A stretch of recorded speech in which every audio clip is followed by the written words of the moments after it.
Dear students, I'm going to take today a very simple poem called as Don Giovanni by Bertram Dobell. It's a very simple poem. The title is Don Giovanni, but the poem does not talk about Don Giovanni. The main important thing is that the music composer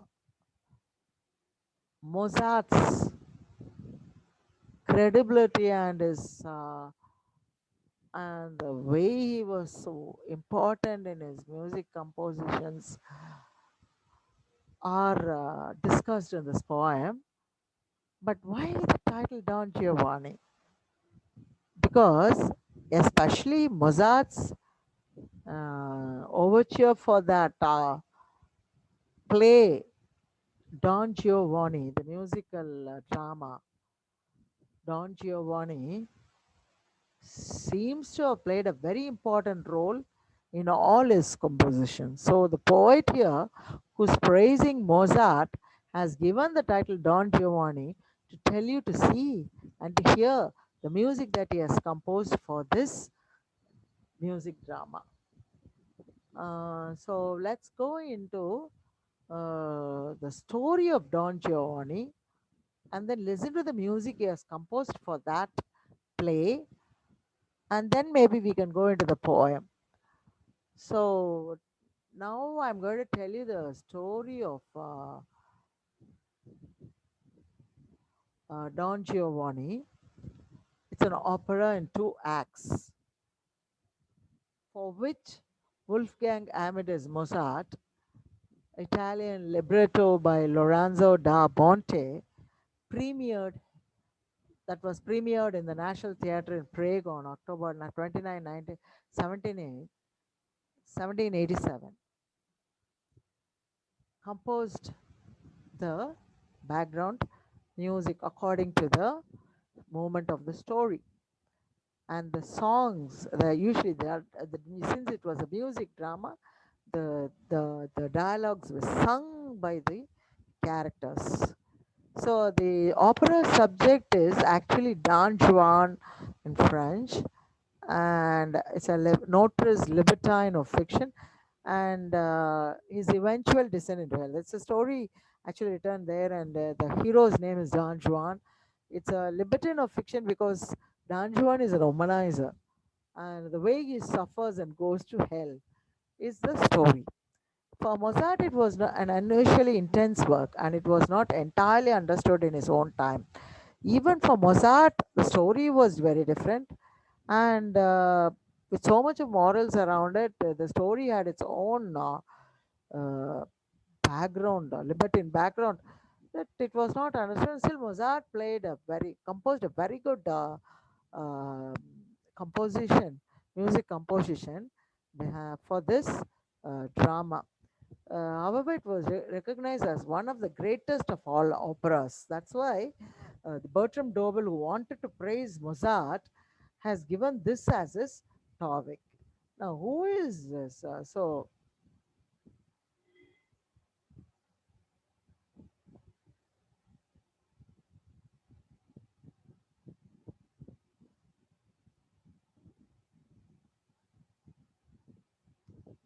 Sorry for being so.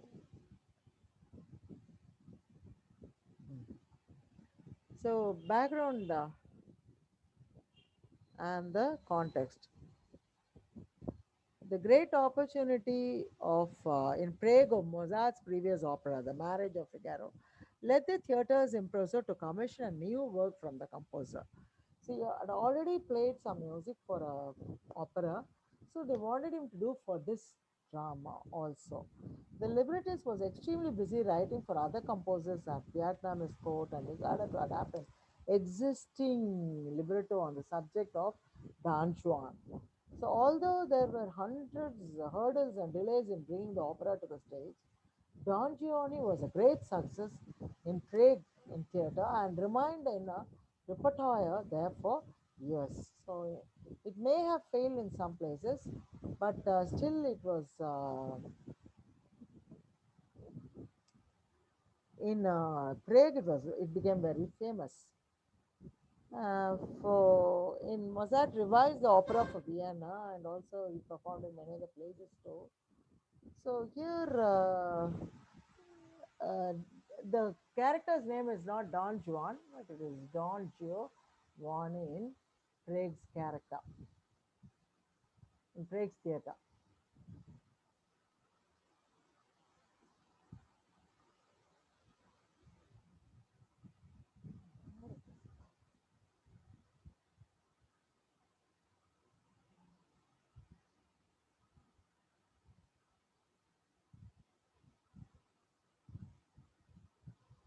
So that's Wolfgang Mozart for you, and there are only paintings of these people are available, and the way he has written the music notes for the opera. Now I'll talk about how he composed it later after the story for you because you need to understand the story first. So now you see the characters Don Giovanni who sang in baritone. He was a nobleman. Don Pedro, commandant of civil, and Anna's father, bass. He sang in bass. Don Ottavio, Anna's fiance, he sang in tenor. Loprello, Don Giovanni's servant, he sang in bass. Anna, she sang in soprano. Elvira sang in soprano. Masato, a peasant bass. Serlina, that was Masato's fiance. So she sang in soprano. You can see all the ladies singing in soprano. Peasant musician dancers were there. I'm sorry. Remember. Now that's the introduction of the story of Don Juan. So let's go to the setting and story summary. Scene 1. Don Giovanni is set in and around the Seville, now Sevilla, Spain, in the 17th century. So scene 1 happens in the garden outside the commandant. It says a commandant and mansion. Mansion means a big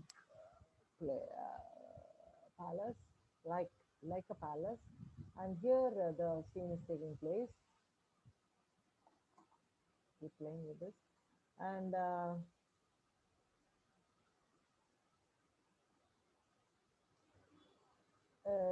Don Giovanni, as I told you, he's a womanizer. He makes the ladies fall in love with him, and then he leaves them just like that. So here in this garden, Loprello, his servant actually, or man who was always beside him, servant to Don Giovanni, serves as a lookout and waits impatiently for his master to come out of the mansion. Because he had broken into the mansion of the house to seduce the commandant's daughter, whose name is Anna.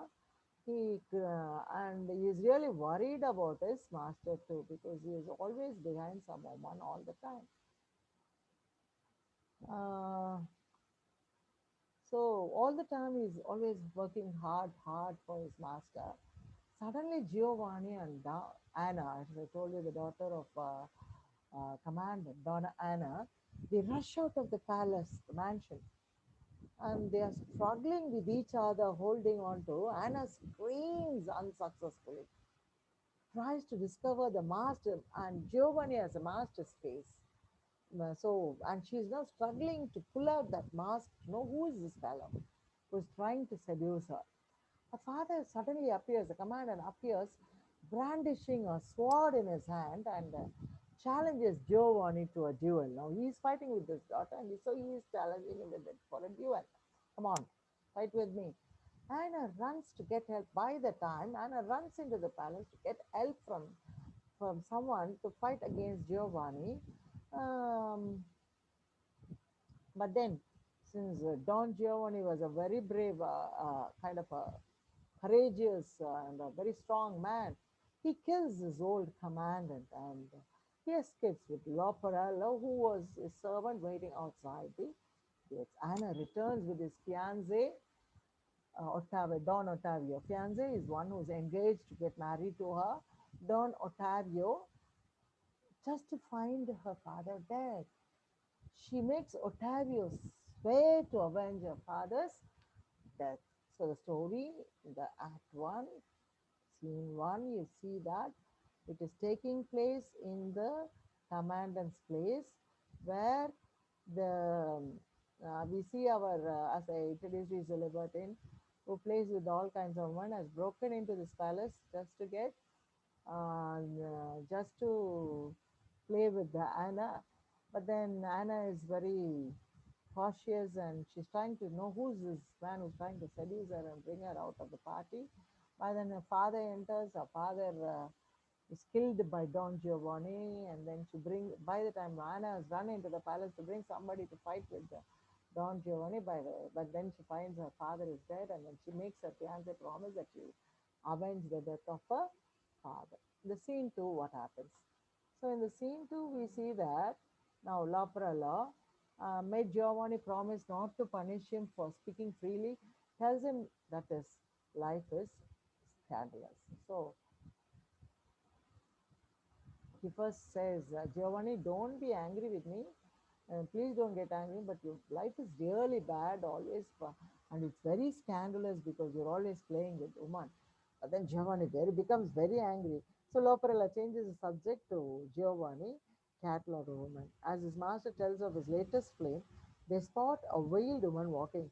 Now, and then Giovanni cools off and says how he was seducing Anna. Just then they find somebody walking across them, uh, covering herself with she has veiled herself. So that was, he didn't know, Giovanni didn't know that it was his former lover, Donna Elvira. So they hide because she rages at her betrayal at the hands of a scoundrel Loperello, having made Giovanni promise not to punish him for speaking freely, tells him that his life is scandalous, but seduced then deserted her. So, yeah, actually, he had seduced her and deserted her. And Giovanni, pleased at the prospect of another conquest, approaches to comfort her. She recognized him as the man who had abandoned her. So at that scene, he finds that she is now crying because somebody had betrayed her. But then when he goes near, she finds out that this fellow is the one who left her after seducing her. She scolds him and says, and then Giovanni finds this horrible and then he just sneaks away from that place. Loperella curtly explaining to her that she is not his master's only victim. So usually the servant takes up the place and says, you are not the only victim, ma'am. I would like to tell you something. He had abandoned 640 women in Italy, 231 women in Germany, 100 in France, 91 in Turkey, but only 103 in Spain. Loperella quickly departs, leaving Elvira even angrier, bent on.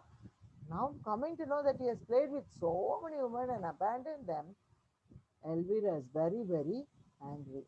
So, what happens in the scene 3 of Act 1? A group of peasants are celebrating a kind of an engagement party between two people, Serlina and Mazzetto, a peasant group. They are getting engaged, and so they are celebrating that, and they are moving across on the road across where Loprella and Giovanni were standing. Now suddenly Giovanni's interest turns to Zerlina, and he invites everyone. Why are you celebrating it? Come to my castle. It's a very big one. And then as they move, he stops Zerlina. Her fiance Masato is little angry, and Giovanni. Then, when Zerlina is stopping there, he promises to marry Zerlina. Moreover, Zerlina also agrees. Just then, as if she was agreeing, Elvira comes in to warn Zerlina against him. So, as he was getting the promise of Zerlina, Elvira has come across there and Zerlina, don't fall for him. He has already abandoned so many women. Now, Selina is cautious. She becomes alert of the whole thing. Now, Anna and Ottavio also arrive in the same place. Not realizing that Giovanni is the man who masked had assaulted her and killed her father. She didn't know until then. She was only trying to pull a mask. So she didn't know Giovanni was the one who killed her father. But at that scene, Anna and Ottavio arrive at the place, and Elvira returns and tries to tell the others what kind of man Giovanni was. And Elvira is mad and takes her. Giovanni tells them Elvira is a kind of a mad woman. Don't. She's a crazy woman. Don't believe her. And she takes her away. He takes her away. Yet Anna has realized from his voice that Giovanni was indeed an attacker. So since Anna knows his voice, from his voice, she recognizes he is the man who had attacked her father. So she tells Ottavio so that night what must have happened, and that it was Giovanni who was the one who killed her father, and they all with uh, start to seek revenge on Don Giovanni. Uh, So then they somehow celebrate a huge party. Loprella was the one who took care of it, and he tells Giovanni about how he managed the group. So in the scene 4, in the garden outside John Giovanni's castle, Masato stalks into the garden, ignoring Serlina's entreaties, accusing her of infidelity. So Masato comes to know that Zerlina had agreed to marry Giovanni. He was very troubled and he accuses, how can you do this, Serlina? So he accuses her. She urges Masato to beat her if he wants, as long as they make up. So now Zerlina, who has come to know of the character of Don Giovanni, tells Masato, forgive me, you can even beat me, but please don't abandon me. When they hear Giovanni approaching, Zelina becomes agitated. Now Giovanni comes to the seat, and Mazzetto, being suspicious, he goes away and hides. Giovanni renews her attention and tries to draw her aside into the very place where Mazzetto is hiding. Now Giovanni, trying to again attract the girl, Zerlina, who was about to marry Mazzetto, the peasant girl, he almost pulls her to the side where Masato is hiding. Masato was furious, jumps out of the place where he was hiding and surprises Giovanni. But what Giovanni does, he recovers his composure and says, Ah, Selina, we are just looking for Masato. And that Giovanni reunites the two and he invites them to his colonel to his castle to join the party. So he pretends that he was looking out for Masato to join Zerlina as she was searching for him. Once they have left, three masked figures enter into the garden. The three Anna, Ottavio, and Elvira, who were enemies of Giovanni and determined to expose Giovanni to everyone. And they expose him to everyone, and Giovanni from the balcony not recognize them, ask them, come on, come into the house castle. I'm holding a party, and so they go into that. And scene 5. What happens in the scene 5? As the guest dance, Giovanni continues his pursuit of Serlina. He heartily welcomes the masked trio as they come in. As Giovanni dances with Zerlina, Loperella forces Masato to dance, allowing Giovanni to drag. So, as a servant, he is very faithful to his master. So, as he was dancing with Masato, he allows Giovanni to drag Zerlina away. Now, Zerlina screams, and it is heard by others interrupting the party. Masato, everybody rushed to help, and the door is locked. When the angry crowd threatens to break down the door, Giovanni reappears with Laparello at sword's point, holding Lapro on the sword's point. Ottavio, Anno, and Lelida unmask and threaten Giovanni, who disarms Ottavio with his sword and keeps the mob away. Using Leporello as a shield, Giovanni escapes. So they attack him in his own house, and from there also he escapes, threatening Ottavio and using Loperello, saying that he would kill Loperello if somebody approaches him. So, as the guests dance, Giovanni continues his pursuit of Selena. He heartily welcomes the masked trio as they come in. As Giovanni, sorry, I'm repeating, the in the next scene, Act 2, we come to Act 2 now, outside Donna Elvira's house. It's now outside Elvira's house, not outside the castle of hero Don Giovanni. Loparella threatens to leave Giovanni, but he is given money and is persuaded to stay. Now Loparella is worried. Now this man kept me at the sword and escaped. How can I believe him and stay there? So he says, Giovanni, I'm going to go away from you. But then he's giving him some money and makes him stay with him. So Giovanni now has a plan. Loparella is to pretend to be him and entice Elvira away, leaving Giovanni dressed as Loparello, free to seduce her mate, Zerlina. Now, Zerlina's, so what he again doesn't leave the woman Zerlina. He forces Loparello to be dressed like Giovanni and take away Elvira with her. And Giovanni would be dressed like Loparella and seduce Zerlina. They exchange clothes and it is dark also. So Elvira appears at her window. She is persuaded by an apparently repentant Giovanni to come down to him. So, as we saw in the very first scene, she was still searching for Giovanni, having been seduced by him. Right now, Giovanni pretends, Laprella, dressed as Giovanni, pretends to have repented from what he has made and he begs her to come down to be with him. So,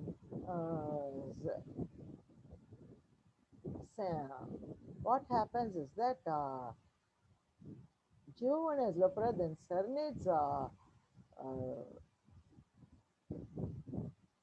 serenades Zerlina, but he is forced to hide when Macedo and some armed villagers come looking for him. So Macedo knows that this fellow is a very bad guy, so he must be careful. So he comes looking for him. Loparello tells him that he has left his master and he sends them off in all direction to find who is now Loparello. Giovanni is in the dress of Loparello and he says, "Oh, I'm sorry, I left my master. I don't know where is my master." Now, the disguised Giovanni tricks Mazzetto into handing over his weapons and then trashes him and runs off, leaving Mazzetto groaning on the ground. Now, Giovanni, who's dressed as Giovanni, is Loparello. So he somehow puts down Mazzetto and throws him to the ground and runs around. And Zerlina, who appears there, comforts Mazzetto and takes him home. So in C2, which is a dark courtyard of Donna Anna, which is the commandant's palace, as we saw in the first scene, Giovanni and Elvira are in courtyard. He is trying to find a way to escape. Just as he finds his door, Ottavia and Anna enter, followed by Zelina and Massacre. Thinking Loparella is Giovanni, they corner him while Elvira begs them to spare him.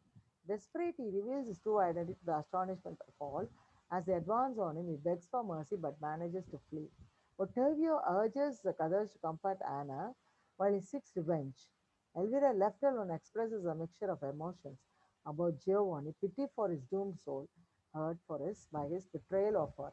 So here there's a kind of a identity crisis going on because Loparella is now Giovanni and he is there with Elvira and he is trying to pretend like his master, whereas Zerlina, Masato, Ottavia, and who enter into the place think that it is Giovanni and try to attack him, but Loparella says, "Forgive me," and he runs away from that place. Scene 3, a church graveyard.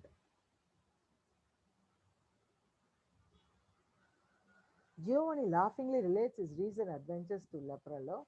Suddenly, a ghostly voice says that his mirth will soon end. Leporello, stuttering with fright, notices the funerary statue of the commandant, on which is inscribed a vow of vengeance on his murderer. Giovanni brazenly orders the terrified Leporello to invite the statue to supper. The statue accepts with a horrifying nod of its head. Now, Giovanni and Leporello meet each other, and Giovanni tells him the way he escaped from all those people, and they keep laughing. While suddenly he hears a voice from somewhere saying, "Your joy, your mirth, your joy, your laughter will end soon." Now, Leporello was very frightened because he knew that it was a ghost voice, and when he turns back and sees a statue there, which on which it was written the vengeance that the statue will take a vengeance on his murder. Giovanni brazenly orders and Loprello, "Why are you frightened? Call this statue for a supper." So he just goes with this mirth.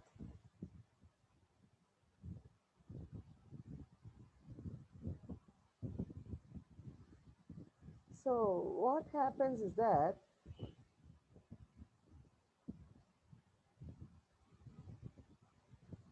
inside Donna Anna's house, Anna is still mourning because of her father's death. Ottavio trying to comfort Giovanni. He says Giovanni is brought to justice. Don't worry and all that stuff.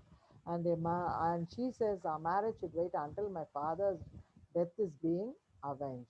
So this goes on, and the supper hall is ready. Dining hall inside Don Giovanni's castle is ready. Giovanni orders the orchestra to play as he dines. Those days, now they were live music goes on when a duke sits down for his dinner, supper, and all that. So they will ask for a music and they would play it.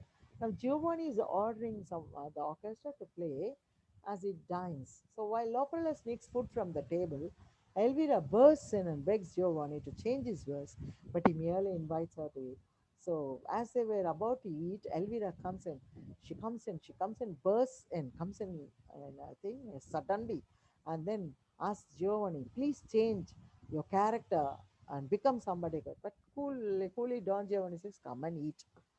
As she's leaving, she's suddenly stops at the door, screams, and runs out another door. Giovanni orders Leperla to investigate the commotion. Why is there noise? Why is she shouting and running? Is there somebody else?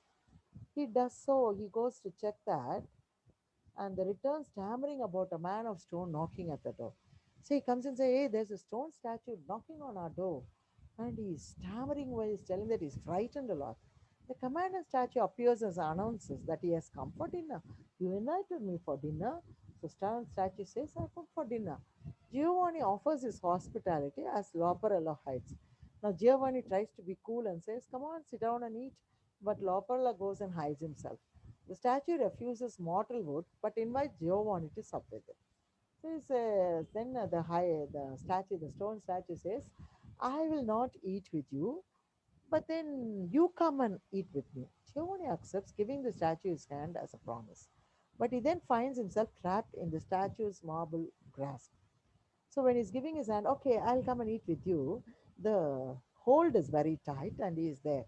The statue demands that Giovanni repent, but the rake refuses. Even then, the statue is giving him a chance to repent and change, but then still he says no. Statue proclaims Giovanni's faith and sinks through the ground as flames surround them. Since he doesn't change, what happens is that the flames come from the earth and swallows both of them into hell.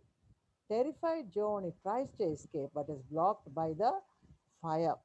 With a cry of despair, Giovanni, dragged off to hell as a chorus of demons, condemns him to eternal damnation. Flames envelop the castle. So he was trying to, of course, escape, but he's not able to escape, and the fire at last ends the whole story of Don Giovanni. In the musical drama, there is always a prologue and an epilogue. So here in the epilogue, Ottavio, Anna, Elvira, Zerlina, Mazzetto, they all arrive with ministers of justice to confront Giovanni. Laprella, who has escaped the inferno, relays the news and describes the terror he has witnessed. Justice has been done, they all agree. So in the liberty, where a woman is over, a man is a womanized over almost 1,003, according to the statistical information of Laparello, woman seducing 1,003 women, adding up all the thing, I think around it will come around 1,600 or 900. What happens at the end? He ends in hell. So when Anna and everybody hears the story from Loprella, who had been there and escaped Inferno. Inferno is hell. So was it to escape the fire of Inferno? They was escaped from there. He tells a story, and now they are all happy. Anna marries Ottavio, Zelina marries Masetto, and now Loprella is in search of a new master.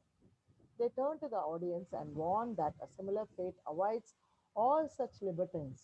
So that's the end of the this Don Giovanni story. Now you must listen to the music that Mozzato composed in music composed in for this musical dance for you to understand.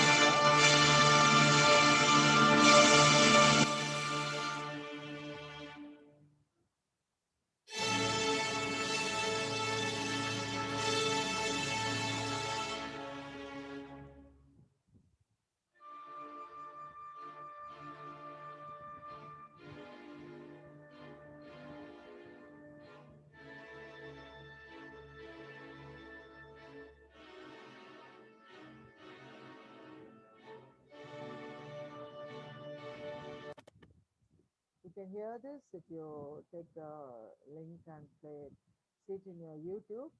And now going into the poem. I've given you this PowerPoint. You can check with this PowerPoint and Don Giovanni in full Libertine Punished, as I told you. And Amadeus Musart, Wolfgang Amadeus Musart, he is an Italian. In the what he has played, you can see through the music and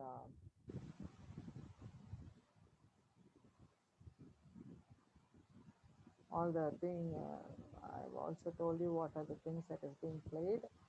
Uh, Going into the poem, we find the poem very interesting and very simple. If you understand this, he says, he starts like this, sure of himself. It is not about Don Giovanni. The himself stands for Mozart. Sure of himself. When somebody is intelligent, when his IQ or his expertise is as high as all that, they are always very confident. Some people cannot understand this confidence of the progenies. Sure of himself, prodigies, I'm sorry, sure of himself and of his power to do whatever task is from his art required. When someone demands of any kind of, can you play me this? Can you compose for me this? Can you do this? They're always very sure, oh, yeah, I can do it. That's how they answer. They're very cool about it and they do it. But this task, whatever task is given to such kind of prodigies, they immediately give answer, say yes to that. The artist truly great needs not to woo the muse, since he is ever self inspired. So when people sit down for any kind of artist artwork, they call upon some kind of power to inspire them, to teach them about the the way to do the work. But these kind of prodigies, these kind of people who are confident about the art, they are always self-inspired. They need not depend on some kind of muse, a poetic angel, or some kind of inspirations to inspire them so that they can write or do whatever, draw or whatever they want to do. Since he was very confident about his music, he can do it. He can do it on his own. The supreme poet, painter, or musician does easily and as a thing of course what the less gifted strive with hard volition. So he was the supreme poet, painter, or musician does easily, whenever you give them any work, the great poets, the great painters, artists, the great musicians, when you give them a task, they do it as easily as all that, and they do it as a thing of something in their course. Some when the newcomers, when they're freshers, when they don't have experience with what they're going to do, what do they do? Hard work to make it perfect, whatever they inspire about it, whenever they are inspired about it, to emulate vain exercise or what the less gifted strive with hard volition to emulate vain exercise of force. So people like great people can do it as easy all that. What the less gifted, not much experienced people or much of people who are talented in doing things, they have to do hard work, hard volition. They have to do hard work to bring out this talent within them, and they have to really work hard in order to bring this the talent within them. But people like a very talented supreme character, they can do it as easy as all that. So Mozart's inspiration came unsought. So when he writes his when he does his musical composition, when he does some kind of musical composition for any opera, I've given you what Mozart has done in this in this PowerPoint, and any opera for anything. Well, he just sits down and then starts writing. He need not have any kind of environment or get inspiration from here or go to this place for inspiration or work day and night for inspiration. He just starts his work as easy as all that. So Mozart's inspiration came unsought. Unsought means he has never gone in search for that. He has never gone in search for some kind of inspiration and never failed him. So whatever he has composed has never been a waste or something that this music is not good. It's not so. Whatever he has composed has become famous. Whatsoever his theme, it may be the theme of Don Giovanni or it may be theme of maybe from a biblical character. Whatever it might be, his music was always there, self-inspired, very beautiful and excellent to hear. His soul responded to each call and wrought from each a thing immortal and supreme. So when he set to compose music, wow, he always responded within from within his soul. It was not done as a lip service. It was done from his soul. So it was what happened. His musics are immortal.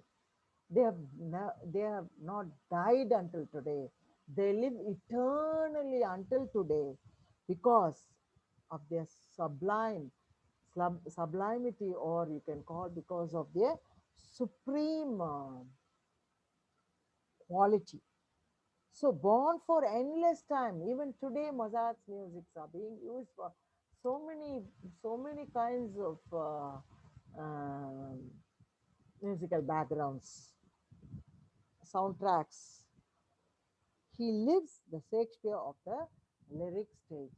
So at last, of all the things he compares, okay, he maybe he is dead physically, but his music and his soul lives eternally. Like I would, and you would compare him to the great dramatist, English dramatist Shakespeare, whose lines of drama live until today in English literature, the literature of England, in the history of England.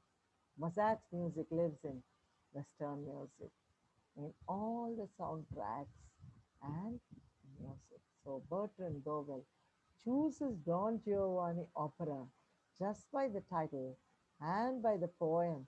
He praises the prodigy Mozart, who works as easy as all that to produce a supreme quality of music. Thank you.